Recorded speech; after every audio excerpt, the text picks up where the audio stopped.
Hello, welcome to a special edition of the India Story coming to you from the Northeast. I've been meaning to come here to the Northeast to tell the story of all that has been happening here in the Northeast.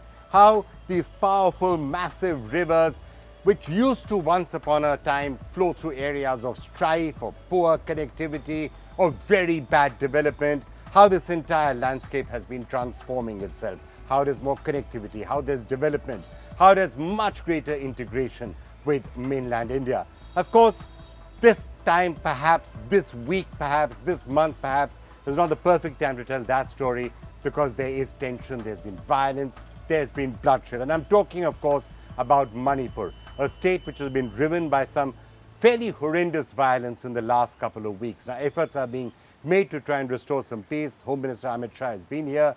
He's been touring Manipur, talking to people out there, trying to restore peace.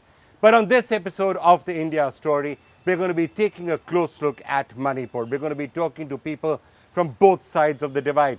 Mr. W.L. Hunching is joining us, who's the chairman of the Kuki People's Alliance. We're also speaking to Hem Chandra Singh, who's a former speaker of the Manipur Assembly, a Meitei leader who's been a 5-time MLA. So we're going to be talking to them in just a short while. We will, of course, return to that question of the overall development of the Northeast. Let's not forget how much peace, how much stability, and how much development has actually returned here over the last decade or two. And on that theme, we're going to be speaking to a veteran journalist who's been covering the Northeast for a long time. Mrinal Tarukdar is going to be speaking to us. We're then going to turn our attention to all this talk that's been happening about a NATO plus, and is there a possibility that India could be invited to join that alliance? And of course, the bigger question, even if the invitation comes, should India ever consider joining something like NATO plus? Harsh Pant is going to be joining us to discuss that theme. And finally, we're going to be taking a look at all that's been happening in the world of sport, the highlights of the IPL, a dramatic last ball finish to this season's IPL, and on rather more disturbing images, what's been happening to the wrestlers. They landed up there in Hardwar, threatening to wash their medals away in the Ganga. What actually is happening in that story? So we have a lot for you on this episode of the India Story, but let me get started with the situation in Manipur, which has been deeply disturbing for quite some time. There's been violence. You can keep trying to figure out where exactly the blame game is. We've heard the Chief Minister saying that terror organizations are responsible for some of it. The Kuki side says that there's been attempts to dry them out and violence has been done. The Meitei side, that the Kukis started the whole thing. Before we go any further and talk to leaders from both sides, let's just quickly give you an update on the latest situation in Manipur.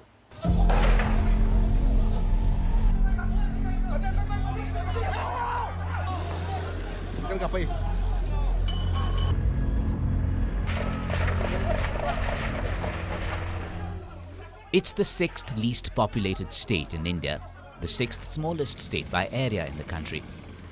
And yet it has been burning for a month, with the state and central governments, the police, the army and the paramilitary struggling to restore normalcy. The violence began on the 3rd of May. The first spark was lit in February. But the embers have been smouldering for decades.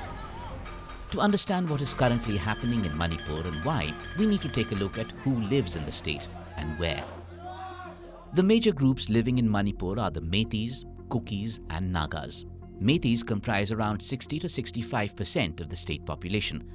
40 of the 60 Manipur MLAs are from the Meitei community. Majority of the Meiteis are Hindus, while around 8% are Muslim. Around 35% population of the state is of tribals like Kukis and Nagas. Members of the tribal groups are mostly Christian. How this population is divided is also key to the current conflict. The Meiteis mainly live in the Imphal Valley, which lies at the center of Manipur. It comprises around 10% of the state's landmass. The tribal population mainly lives in the hills surrounding the valley. The latest violence was triggered by 2 events. The first was an eviction drive launched in February, mainly in hills inhabited by Kukis. The Manipur government said that it was clearing forest encroachment. It was also called a crackdown on drug cultivation. The campaign was also seen as action against alleged illegal immigrants from Myanmar who have ethnic links to the Kuki Zomi people. However, agitated Kukis saw this as harassment by the politically powerful Meiteis. The second trigger was a petition in the Manipur High Court for scheduled tribe status for the Meiteis. On April 19th, the court issued directions to the state government to make a recommendation to the union government on the demand. Meiteis say they need the tribal tag to save their culture amid illegal immigration in the state. The Meiteis also say that it's unfair that they cannot buy land in the hills. In response, the tribal groups say that Meiteis are already dominant. Tribals fear that their land and job opportunities would be snatched if Meiteis become an ST group. The Manipur High Court's order led to the calling of a tribal solidarity march in all 10 hill districts on May 3rd. This protest against the Meiteis deteriorated into vandalism and violence. What made the situation worse was Manipur's dark history of terrorism, with the state being caught in India's oldest insurgency movements. Movement for an independent Nagalim in the 1950s hit Manipur too. Meitei Kuki groups emerged in opposition to India as well as the Nagas. 1960s onwards, Meitei armed groups like UNLF, Pre-Pak cropped up in Manipur. Kuki Zomi people took up arms after a massacre by Naga group NSCN-IM in 1993. Additionally, clashes between Meitei Hindus and Muslims led to creation of Islamist group PULF. In 2008, the Centre, State and Kuki Zomi groups signed a ceasefire pact called the Suspension of Operations. However, Meitei groups stayed away from ceasefire discussions. These terror groups have also made themselves prevalent in the social and political life of Manipur. Their calls for or against election candidates swing the results, as per reports. Long years of mutual suspicion in Manipur has made the search for a resolution difficult. But it becomes all the more important in a region where the spread of communities does not adhere to state borders, and the cycle of unrest cannot be allowed to spill over.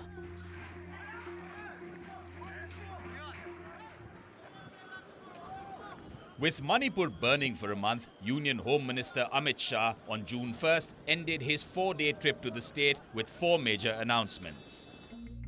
First, an inquiry into the violence by a retired judge and a peace committee headed by the governor. Second, a 10 lakh rupee compensation for the family of each deceased. Third, expedited supply of essentials. Fourth, a stern warning of action against those looting weapons and violating the ceasefire pact. Coinciding with Amit Shah's statement was the announcement that Manipur's police chief was being changed, with CRPF's Rajiv Singh replacing P. Dungale. Shah had earlier visited some violence-hit areas and met victims from the warring Kuki and Meitei communities. But sporadic clashes continued even with the Home Minister in the state. On May 31st, dozens of houses were set on fire and gunfights broke out in Imphal East and Bishnupur, with at least 3 cops injured. After a month of bloodshed, the situation is grim. More than 80 people have died so far. Around 115 villages, 4,000 homes and 200 churches have been destroyed as per the Kukis. Nearly 5,000 school kids have been internally displaced and over 8,000 people have fled to neighboring Mizoram. While violence may be petering out, ethnic tensions still seem to be running high. Some Meitei leaders on May 30th said that the community would form a civilian defense force if the government fails in protecting them. A Kuki protester was held in Delhi a day later to seek the sacking of Manipur's CM, a Meitei. Soothing out this friction appears to be the key to ending the cycle of violence. And for more on that, we're now being joined by Mr. W.L. Hanshing, who's the General Secretary of the Kuki People's Alliance. Mr. Hanshing, thank you so much for joining us. Mr. Hanshing, now we've heard directly from the Chief Minister of Manipur. The state government of Manipur, of course, is something that you, the Kuki People's Alliance, is part of. He said that there were Kuki terrorist organizations who were behind a lot of the violence, and they are to be blamed for a lot of what's happening. Well, we have been called drug dealers, poppy cultivators, illegal migrants, refugees from across the border, and now the latest is calling us terrorists now. Now, yesterday only the CM was saying 40 terrorists have been killed. Now, from our side, we were wondering who are these terrorists, and we checked up. These are basically village boys who have armed themselves with shotguns and pipe guns and handmade weapons, who are trying to defend their villages.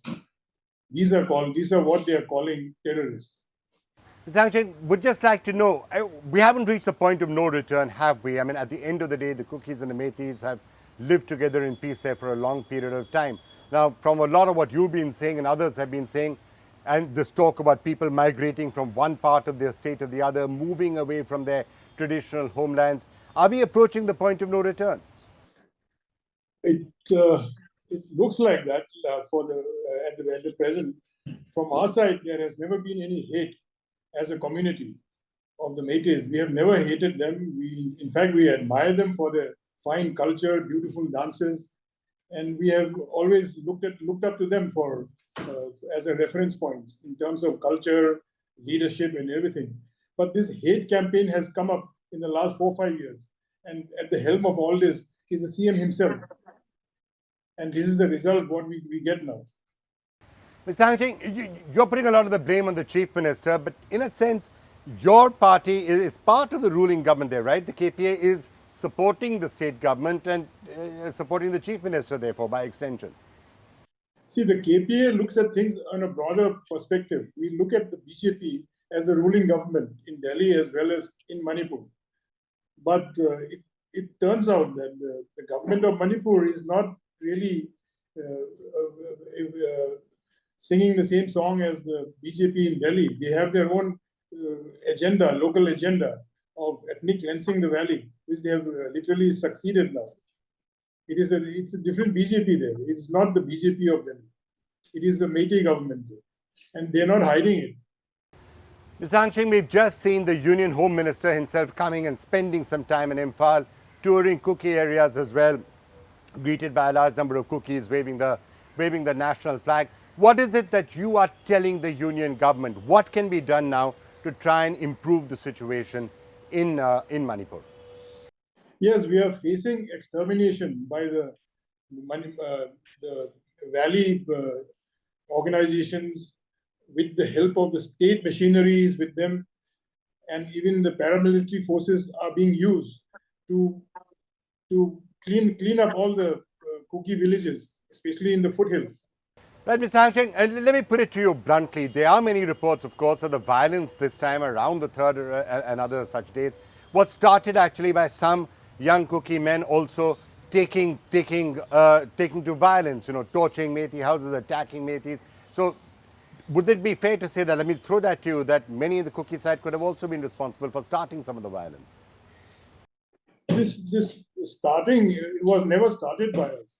It was on the 3rd when a peaceful rally was held against the ST issue, on the ST issue. A peaceful rally of all the hill tribals were held because it directly affects them if the Métis get ST status. So it was a peaceful rally, and the slogans were against the government. It was against the Chief Minister. It was not against the community. But it seems they were already waiting for such an opportunity to pounce on us. All right, W.L. Hangcheng, the head of the Kuki People's Alliance, thank you so much, sir, for joining us. And a little earlier, I also got the chance to speak to the former Speaker of the Manipur Assembly, 5-time MLA, he's a Meitei leader, Hem Chandra Singh. I got a chance to speak to him. I did put to him what is happening in the situation out there and how can we move towards peace from here. This is my conversation with Hem Chandra Singh. Well, to try and get a perspective on what exactly is happening in Manipur and what the way forward is, how can peace return, it's a great pleasure to be joined by Hem Chandra Singh, who is former Speaker of the Manipur Assembly, 5 times MLA, senior statesman in a sense, Mr. Singh, if I can call you that. The very disturbing scenes that we have seen in Manipur. How can we return to the path of peace? And what exactly is happening? What can you tell us about what's happening on the ground?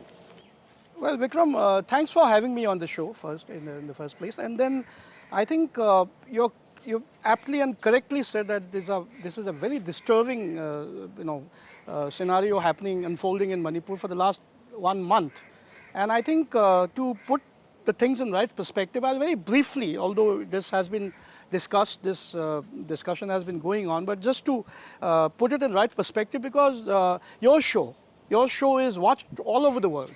And your channel is something which is watched all over the world, and it has a very international appeal.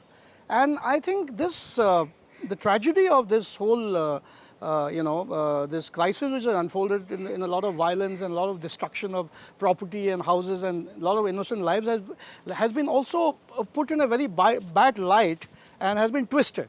As in, for example, you may allow me to say that it has been twisted in the international media as something like a Hindu-Christian kind of a conflict where churches have been burnt, where where a majority community has unleashed a wave of pogrom or maybe something like a ethnic cleansing kind of a situation. Well, I was just talking to, to a leader from the KPA, Mr. Hanshing. He used exactly that phrase. He said ethnic cleansing has taken place. People have been driven out. There's been systematic attacks taking place. How would you respond to that? And your community, the Meitei community, is the one which is holding responsible for it. Vikram, I was very appalled and I was very disturbed because I didn't know that you had spoken to him, but I had seen his interview with Karan Thapar, and that became as a very big shocker for me because in the first place, Mr. Hanshing is somebody who is a very respected citizen, probably a senior citizen now, and widely well read, but the kind of rhetoric, the kind of language he used was absolutely, I think, condemnable, was not expected of him, because he may be a very angry man today. So am I. We are not talking about, we are talking about cookie houses being burnt, we are talking about Meitei houses being burnt, lives lost on both sides. They're dead, lying in the mortuaries for a month without giving them the due rights, the due, regard to the dead, not cremated, not buried. And this is a time when we have to think about a way ahead. It's possible, till yesterday I was a little emotional, till yesterday I was a little angry. But Mr. Hanshing, by using words like genocide, ethnic cleansing, total separation, because there is paucity of time, but it is absolutely sad. I think we should retract from this. Violence is certainly condemnable, and assuming you would condemn it. Absolutely. All the killings have to stop. All the acts of arson have to stop. All the attacks on all sides have to stop. That's step number one. Now, we've had the Home Minister who spent a fair amount of time right now in Imphal. And it was interesting that both the sides seemed to have greeted him. The Meitei, the cookies were lining the roads, waving the national flag and saying he'd come. Do you think this has the prospect of peace as a result of this? Absolutely. We have to think like that. And I think we have to go beyond, beyond blaming each other, who's responsible, what has happened, and not that.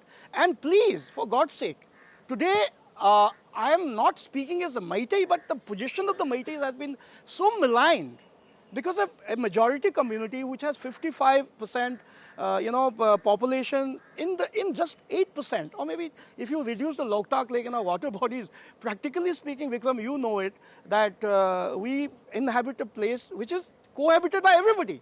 Here the cookies are there.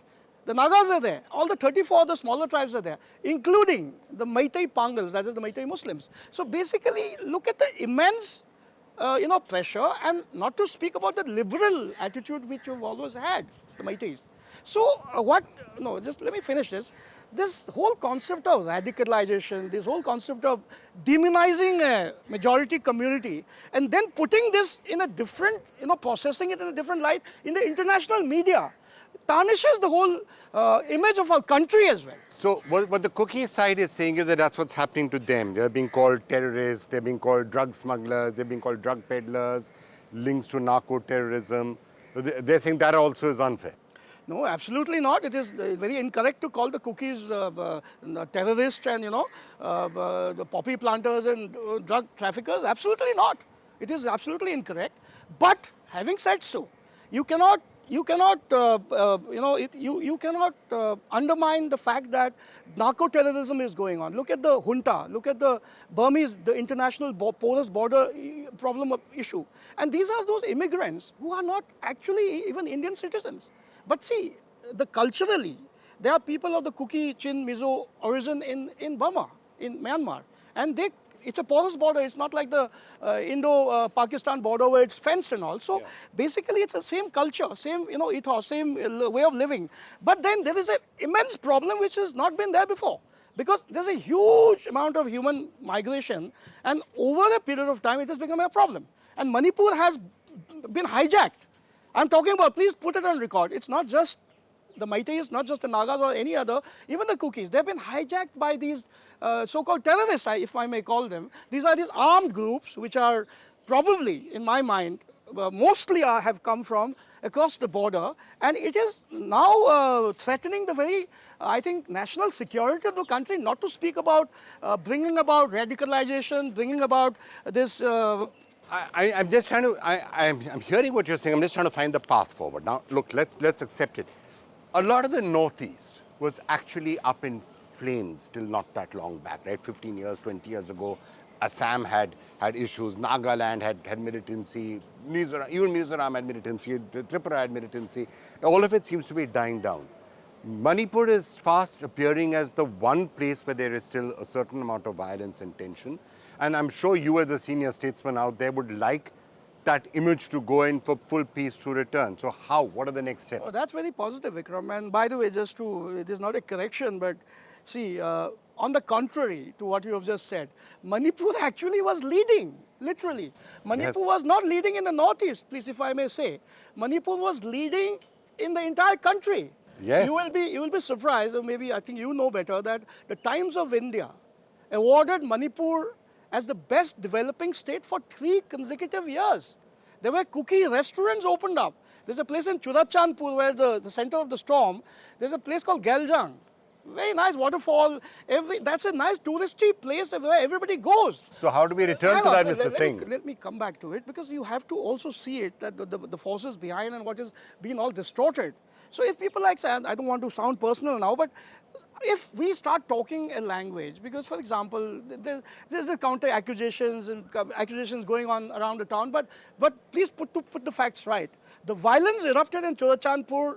It was not started by the Meiteis. I'm not saying who started it and who did it, and let's not get into the who came first, the hen or the egg. It doesn't matter. It's the way forward now. I'm very happy that the Home Minister is stationed in Imphal and is meeting everybody, and I hope that in the next few days as we are talking, things will be improving, and that is the way forward. But at the same time, there's a strong design. You will realize that on the third after the whatever the so-called peaceful rally, what peaceful rally?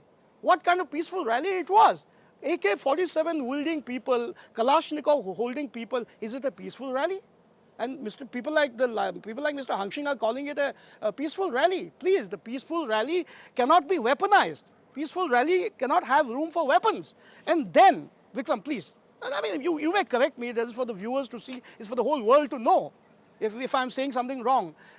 They went after the peaceful rally, the so-called peaceful rally, with all these arms, the Sioux camp militants and whatever. It's all viral, it's all on the social media in the public domain. And then these guys go to Churachandpur, all these Meitei villages, and burn down all the villages, kill innocents. And by the way, Churachandpur, as you know, people have said that it is named after our Maharaja, Churachand Maharaja.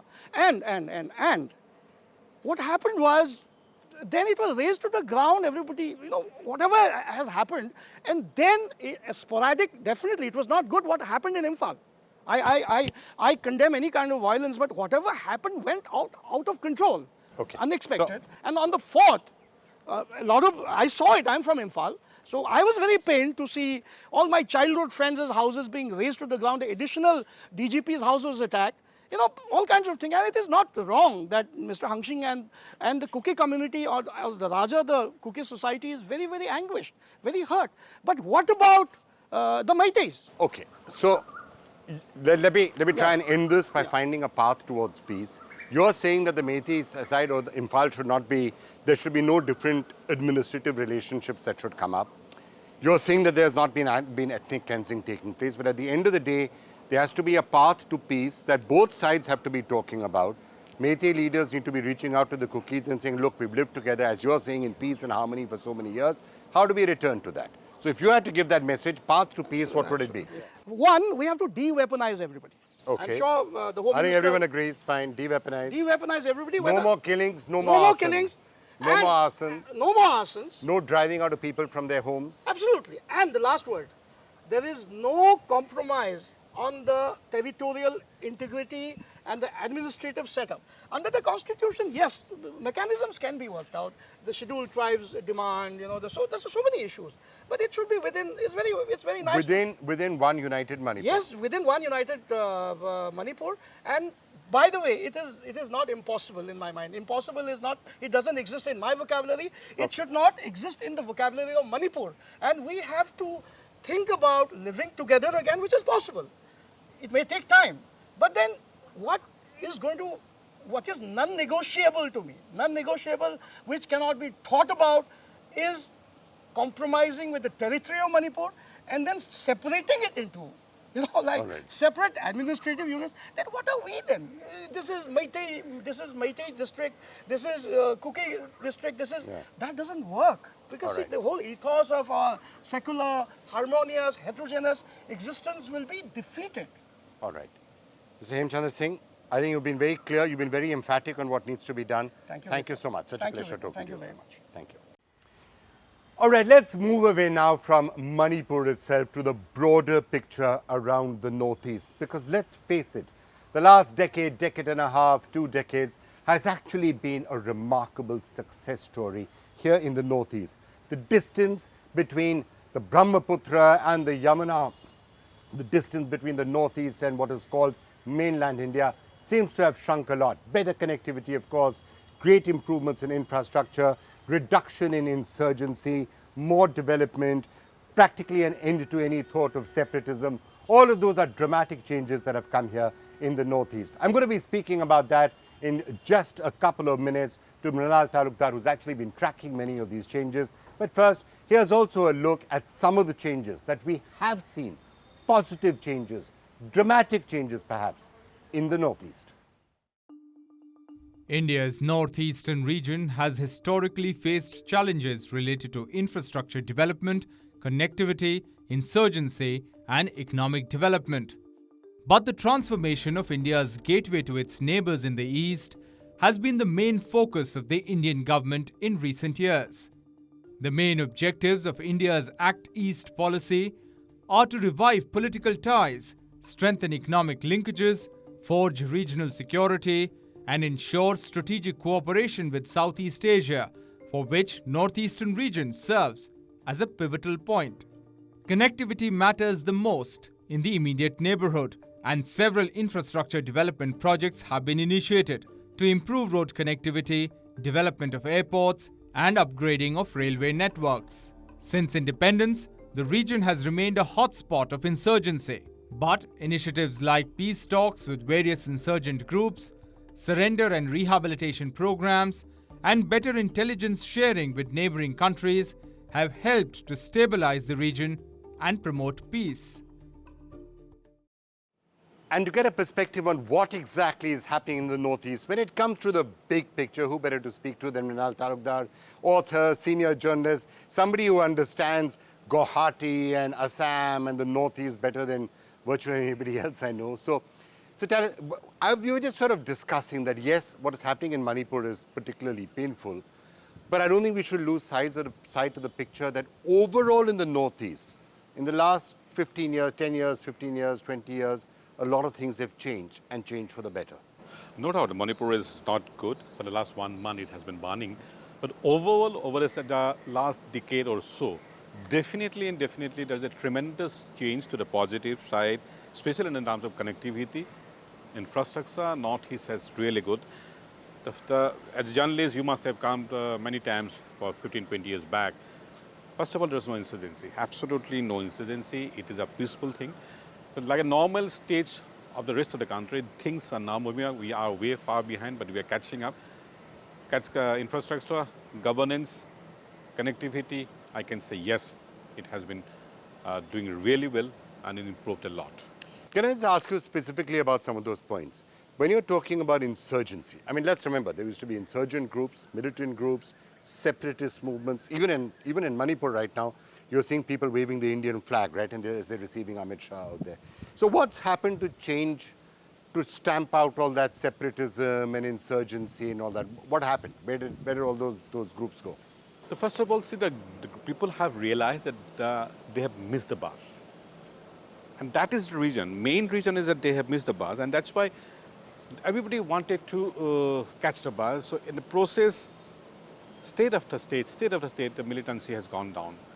Not gone down, it's almost finished. I do not say that the governance or the army has won over all the things, but no. The people are fed up with the violence, fed up with the insurgency. That is why, even if the states like Nagaland, today there is no scope of militancy. The NSNIM, which was a mother of all insurgent groups, is now almost has lost relevance in the Naga politics. See the Manipur, there is problem of, they have the Kuki versus Meitei, but not that problem of which we used to have about secessionism, chauvinism. We had a serious problem across the border in Myanmar. There are some definite ramifications up there in Manipur and Mizoram, but certainly we are far better off as far as insurgency is concerned. And today, if you go to any places, we all journalists used to know that by 6 o'clock you have to finish up or you walk, you catch. Today, everywhere is like a Delhi. And then like a 4G, 5G connectivity live. So if you go to Kohima, if you go to Imphal, if you go to Aizawl, forget Guwahati. Guwahati is anyway far ahead of all these places. So I can very much vouch and that things have improved for better. The connectivity, has that been an important part of this? Because, you know, to some extent, I guess the Northeast always felt very distant from the mainland, cut off from mainland India, we are far away. Now, 5G is everywhere, 4G is there, you know, connectivity, roads, airports, train, Vande Bharat now suddenly inaugurated this week, you know, coming to Guwahati. So all of these things, had they also made that difference? The psychological difference between the Northeast and mainland India is not that much. See, I was with UNI for a very long time. So from Delhi, my bosses used to ask me to go to Dimapur or go to Kohima and go by the kilometers at 300 kilometers. Oh, yeah, you take a cab and go by 6 hours, you'll be in Delhi, you'll be in Kohima. But that was not the place. Kohima used to be a different thing. Aizawl, one more, maybe a twice a week flight by road instead of much more, about 36 hours of journey. Everything has changed. 36 hours of journey, remember? That's how long it would take to get to Kohima. Yes, I'm talking about Aizawl. But Kohima was better. But the thing is, even Kohima, now everything is Kohima. You just, if you start here at 6 o'clock, you can have lunch at Kohima today. That's what the advantage by road. You go to by Shatabdi and then take a cab, you will bring. So that connectivity has dramatically changed the thing. Yes, still we have a surface problem because the geographical terrain is really different than the rest of the country. Now, air connectivity has improved a lot. Small, big players are coming. Already one completely Northeast specific airline is here. One more is being launched. So this is something unthinkable. A Northeast specific airline, unthinkable, which is already operational one. And I believe one more is coming in next 6 months. Beyond that existing all the nationwide airlines. Well, you know, when we were young journalists, one of the things that used to bother us a lot in other parts of the country, and I'm not sure it's entirely gone away, because I think that led to a certain sense of alienation. People from the Northeast would often be treated differently in other parts of the country. Ye kaun hai? Are they Indians? Are they from somewhere else? Are they, China? You remember all of that. Hopefully it's improved, but has it been completely fixed, or is there still work that needs to be done on that? It's now an other way around stories, because I have seen the people in my Hyderabad, my friends who work for multinational companies, big shopping malls, having somebody from Northeast is an added advantage for them now. It gives a different thing. Okay, so I think I don't know, but the thing is that yes, definitely in some places the kind of racism is always there, but that way everywhere everybody is doing that kind of thing. But you're saying it's better. You're saying it's better. People are being treated better now. Yes, far better. Occasional incidents will be always there. Yeah. Somebody from the north will have some problem in south. Recently, Bihar had some problem with maybe a fake story, but in the south.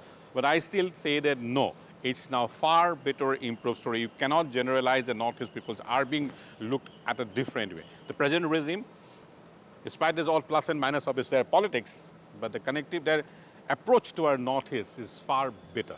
So yeah, that's one of the things that this government, the central government, whether it's the Prime Minister, whether it's, I mean, look at the amount of time Amit Shah is just spending in Manipur. The Northeast seems to matter a lot for them. They've come here very often. They spent a lot of time trying to do that. Has that also made a difference? I do have some issues with his late arrival at Manipur. Leaving apart that, he has come, Prime Minister himself has come out many times. That focus is definitely for the Northeast. But seriously saying, this time in Manipur, they had bungled. They should have come and handled it earlier. Otherwise, their approach and accessibility approach to Northeast is far better than the previous regime. That I must accept. Once again, I'm saying plus minus their own politics. So what could go wrong? What are still the problems in the Northeast? So do you think it's far more integrated, developing fast, not as much of an area of concern as other parts of the country? No, I don't see much problem because the entire mindset has changed of the people. Once you have a positive mindset, politics will come and go. Election, somebody will win, somebody will come. Today Congress, today BJP, somebody Congress, somebody will come. But as a whole, the mindset of the people has completely changed. There is, I personally feel that a so-called gap between the Northeast and the rest of the India and Northeast, I think is that wall is definitely is giving away. And I believe that things are for better. All right. Thanks, hello. So Thanks. that's good news story to have on this week at a time when everyone's so concerned about what's happening in Manipur. But as Mrinal was just saying, to keep the big picture in mind, the big picture in the Northeast, by and large, is a positive picture. All right, let's move now from the Northeast to America, where a select committee there in American Parliament actually has made the suggestion that perhaps India should be included in NATO Plus. Now, of course, NATO is an alliance centered around Europe and America as the Atlantic, but it does have allies in the Pacific, countries like Japan, for example. And some talk, can India be invited to join NATO Plus? India historically has said, we don't want to be part of anybody's military alliance, thank you very much, we prefer to be non-aligned. But what is this offer all about? Is it formally going to be made? And should India even consider it? And for more on that, let me get in my friend Professor Harsh Pant, who's been tracking the center. I think somebody who does actually believe that India needs to be very closely talking to the West in order to deal with China. What do you make, Professor Pant, about this entire concept of NATO Plus? Is it something that we should be even thinking about or considering? See, my point of view is, Vikram, everything is worth considering at this point. I think there is no sense in not considering alternatives to what our current policy is, because clearly the current policy is not working. So from a purely public policy point of view, every alternative that is available, that is being talked about, and especially one where we seem to be talking about strengthening or bringing in external partners, it should be considered. The debate should at least start. It's not simply, it's not a matter whether it is right or wrong or what kind of strings will be attached.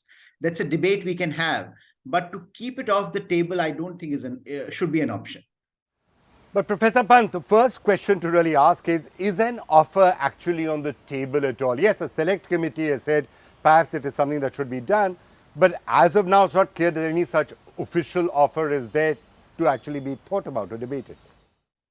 No, I don't think so. It is at this point, on the table. I think partly this is also because we have grown so accustomed to saying within India that we will never be part of an alliance, that if there is an alliance structure outside, why would they come to India and say you become part of an alliance? Because I think there is seemingly a political consensus, at least from the outside, that Indians don't like alliances, that Indian political systems won't agree to such a formulation or such a policy, and therefore I think from their point of view there is no need for them to come up with this kind of an alternative. But what seems to be happening at the moment is certainly NATO as a whole is changing. Their policy focus, their structural focus from purely a European construct to an Indo-Pacific threat perception vis-a-vis China is emerging. And I think we need to be part of that conversation at least.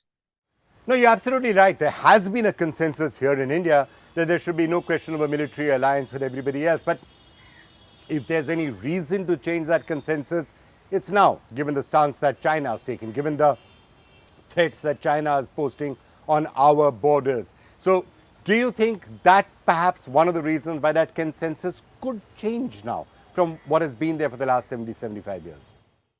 See, I think many things have changed as China threat has evolved. Our reluctance to do several things has come into question. We have changed our policy vis-a-vis the US. We have look at the kind of defense agreements now that we have with the US and how closely we coordinate with the US on a range of issues, very technical, very specific military issues, sharing of intelligence or sharing of logistics, etc. So I think a lot has changed because the threat perception has changed. And therefore, in my opinion, there is no harm in considering what alternatives exist.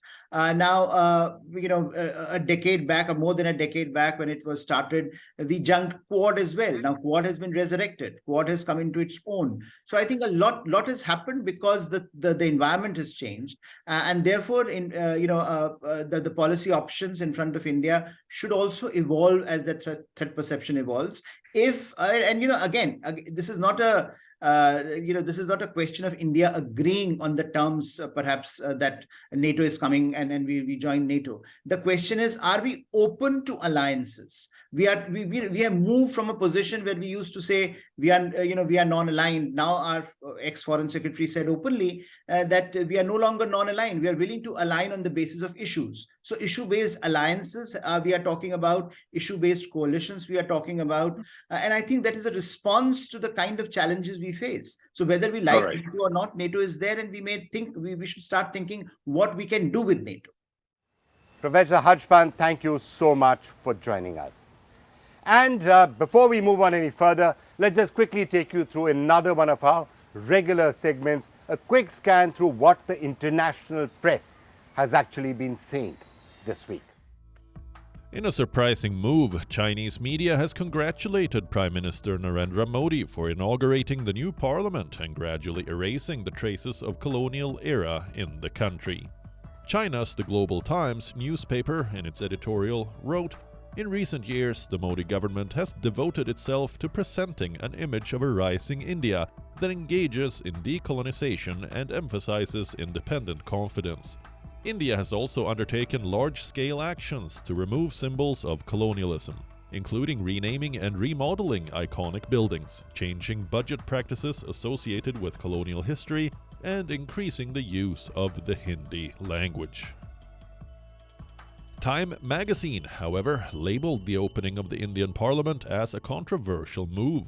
In its article, it mentioned that since the commencement of the construction of the new parliament, politicians, environmentalists, and civil society groups have voiced their concerns, criticizing the new building for its cost and the absence of consultation.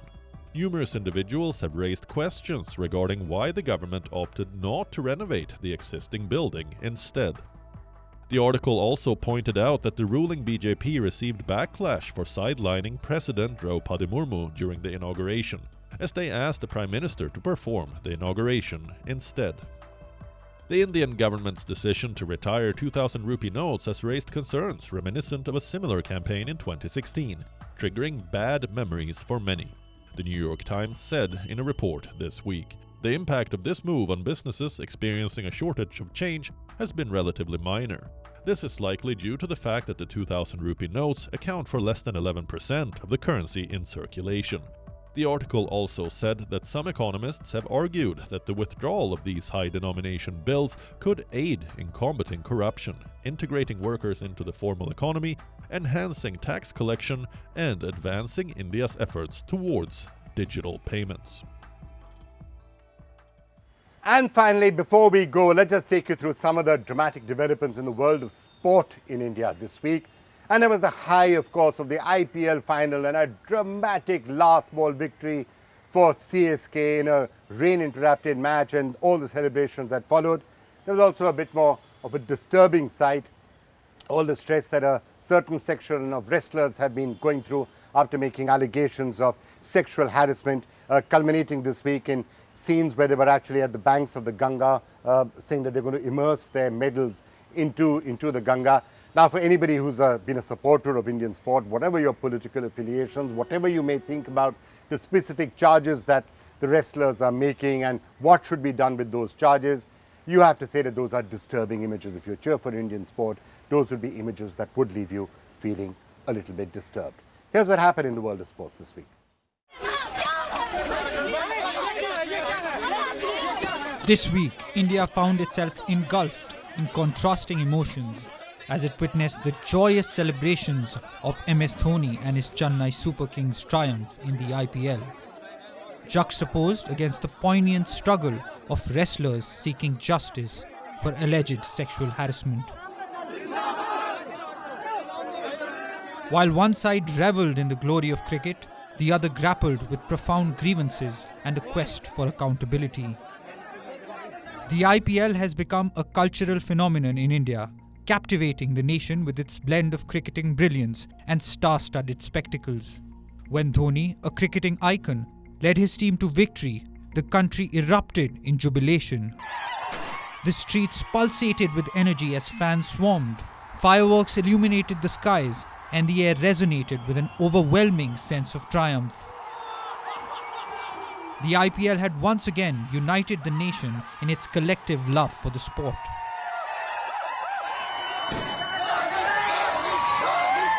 In stark contrast, a dark cloud loomed over the wrestling community.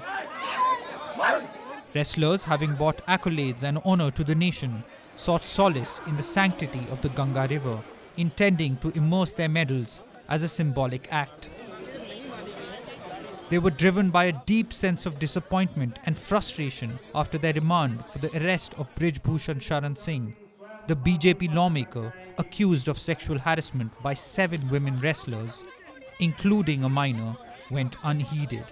The scenes of celebration in the IPL and the wrestlers' struggle for justice demonstrate the divergent paths that India's sporting landscape has taken. While cricket commands adulation and widespread attention, the grievances of wrestlers seeking accountability for alleged sexual harassment demand urgent attention.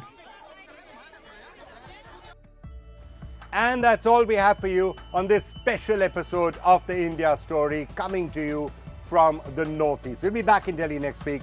Do remember to keep watching to get a sense of all the big stories here in India and what they mean for this country and for the rest of the world. Bye for now.